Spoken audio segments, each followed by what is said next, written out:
Hey everyone, welcome back to the Click and Mortar podcast. Dustin and Mike with you again. We're excited this week to jump into a quite pertinent subject that we talk about amongst ourselves a lot and we talk about with clients a lot, and that is essentially ROAS and revenue, or ROAS versus revenue. And we'll get into the context of what that means and how we define that and what the heck we're talking about when we say that. A quick anecdotal story is that my now wife, by the way, just got married. My wife's CEO sent her a note today and said, hey, we have all these celebrities promoting our product. Isn't this great? Like, let's get behind this. And yes, that's great. But if no one knows about it and you're not putting marketing dollars behind it and you're not promoting that, then who the hell cares? Sorry. Obviously, we're marketers, we're advertisers, we do B2B lead generation, so we want to move the needle. In order to move the needle, you need to do a couple things. First, you need to get your ROAS to a healthy place so that your return on ad spend is in a healthy place. And then you need to be spending enough budget in total overall to move the needle. Dustin says this all the time. If you're a $20 million company, and you're spending $20,000 on advertising a month, probably not going to move the needle that much. That's less than 1% of your overall gross. And we have some rules we want to set forth around that as well. So that's the context of what we're talking about here. We're needle movers. We want people's businesses to change and grow. But if you're not putting enough effort into it, obviously you have to have the return. So we'll talk about the ROAS piece. But then if you're not putting enough resource behind it, you're not going to move the needle. So that's our context today. Those are some of the talking points we want to talk about. Dustin, I'm going to kick it to you to talk about ROAS first, because you are always a scientist of ROAS and trying to work with our clients to get their ROAS to a certain healthy place. So ROAS is first, then we'll talk about overall marketing spend, advertising spend there. So that was a long-winded intro, but Dustin, I'll kick it to you. Great context. And I think a lot of businesses ask the wrong question, and it's how much should I be spending rather than what should my ROAS be that allows me to spend more.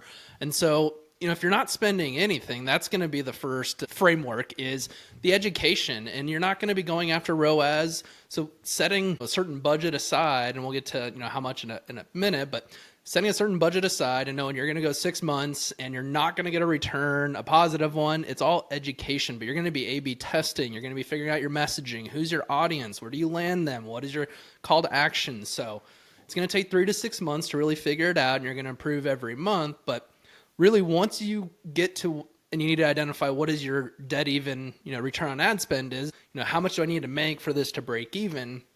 That should be your goal. It shouldn't be, I need to make $3 for every dollar I spend. Just get to break even so you're not bleeding cash or budget anymore. And then once you get to that, typically it's going to be 2, 3x right around. You want to be at a 4 or 5, but once you get there, then that's when you start getting into what is the percent of my marketing budget to my spend. And when it's not just, spending with a blank check, you actually have some returns, then you get more methodical into how much am I actually investing? Is it going to move the needle like you mentioned, Mike? Or is it just going to be a splash in the bucket? We might see these 6x returns, but we're not spending hardly anything. So the overall business is not going to feel it. So that'd be the first piece of advice is benchmark. What does it take to break even? What are we doing to get there? And start A/B testing and learning, and don't have the expectation of return, because if you do, you'll be disappointed. If the expectation is knowledge and A/B testing and education, you'll be happy, because at the end of 3 to 6 months, you'll be much more educated than you were before.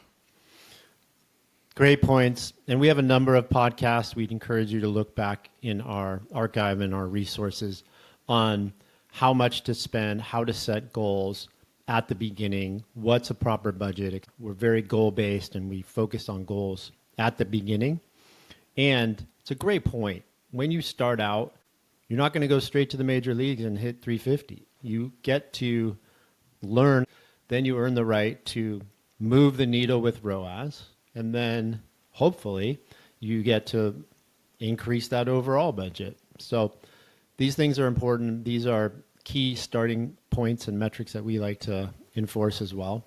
Now let's talk about overall marketing budget. So general wisdom tells you that depending on what business line you're in, you should spend anywhere between 5 and 20% of your gross revenue on marketing. Different businesses have different margins and different amounts that they should spend. But we like to put that forth, and then we like to talk about, hey, you need some minimums in order to move the needle. So, Dustin, what's your point of view there and or thoughts on marketing minimums? Once you're in the game, where do people need to be from there? Do you think that's a good rule of thumb, 10 to 20%? I would say 10 to 20% rule of thumb. Once you kind of earn trust on, what buttons to push, levers to pull to actually increase performance and generate more of a return. So once you get to that break even, get as much as you can. Go to the CFO, whatever that is, that's what you'll start with. And now that you have control on how to better return, better performance, have a plan on how you're going to improve that return on ad spend incrementally over a quarter, 6 months, a year. As you grow it, then that'll be your opportunity and bring in data-driven asks. Hey, we're spending 2%. We should be spending 10%. We've gone from 1x, 1.5x return. Here's my plan on how we're going to go from this return to 4x because you've learned what buttons to push, what levers to pull. Now you show a path on how you can improve the efficiency of your marketing budget. And if you show that with an actual plan, chances are you're going to be able to get more of that budget. From there, then it's a rinse and repeat of, hey, we might be at 10%. How do we get to 12, 13? And as you have more of that percentage of revenue allocated towards marketing, it's a compounding effect. And if you haven't read about it, Coca-Cola is a good example of they were very aggressive and didn't happen overnight, but they compounded, and we all know what Coca-Cola is now. And so they're a good example of how they were aggressive and continue to push the envelope on that percentage. Don't be a Pepsi. That's what we're saying here. So, yes, in general, and even more specifically, get to a ROAS that works for your business, and then have a plan to scale that total amount and keep your ROAS as close as possible. Now, there's a lot of science to that. There's a lot of work. There's a lot of planning. We do that with clients left and right. That's what we do both on the planning stage, in the executing stage, and in the total return and getting to that level. Our goals with our clients is, yes, to get to healthy ROAS, and then let's grow the overall business, because we have a number of clients who are doing very well on a ROAS perspective. And now we're trying to encourage a couple like, hey, let's move the overall needle here in the business. Because if you have a couple percent dedicated to your marketing budget or your ad budget, you're not going to see a lot of movement in the business. And there needs to be a plan. There needs to be steps laid out to get to that. That's what we do. There's, like we said, a lot of intricacy here. We're not going to try to fool you into thinking that scaling's easy. It's not. If it was, everybody would do it. But having that plan and then having these steps ready. So 2 mistakes. One is, hey, I have this budget. I just want to spend this, right? Don't want to do that. Or, hey, I have this return on my ad spend that's really healthy, 4 to 6x. Let's keep it there and let's grow it by, 2% a month. Not going to do much either. So it's a combination of these things, and having plans to do both of them and have a strategic roadmap so you can grow both of these pieces of your business. Because ultimately, that's what we all want. So, Dustin, anything else before we bid adieu again? I want to reemphasize it doesn't happen fast, and it's a lot of hard work. Some of the most exciting stories have been, what is the ROAS you need for a limited budget? We get there, identify what it takes, and we've gotten budgets, from $5,000 a month to 100,000 plus on the back of that. But figuring out what it is, what are the leaks in the bucket, how do we fix them, and then grow budget on the back of performance. That took 12, 18 months on each of those instances. It wasn't, we're going to do it in 90 days. And it started with smaller budgets, but we all earned our right and worked as a team to really grow, and it's been fun. So it takes time. Agreed. Takes time. Huge piece that we preach. We we get a bit cringy when we hear, I have as much budget as you need if I get a certain return. That's a statement that for us indicates that this person may need some time and some education. These things take time to grow, and dedicated time and resource to these things and these budgets and these efforts absolutely grow businesses. And we have plenty of case studies on our site if you want to check those out and how we've done that. So speaking of that, if this is interesting to you and obviously you're looking to scale and grow your business, click book a discovery call with us. We love to do these discovery calls, get into this, get into some of the nitty gritty.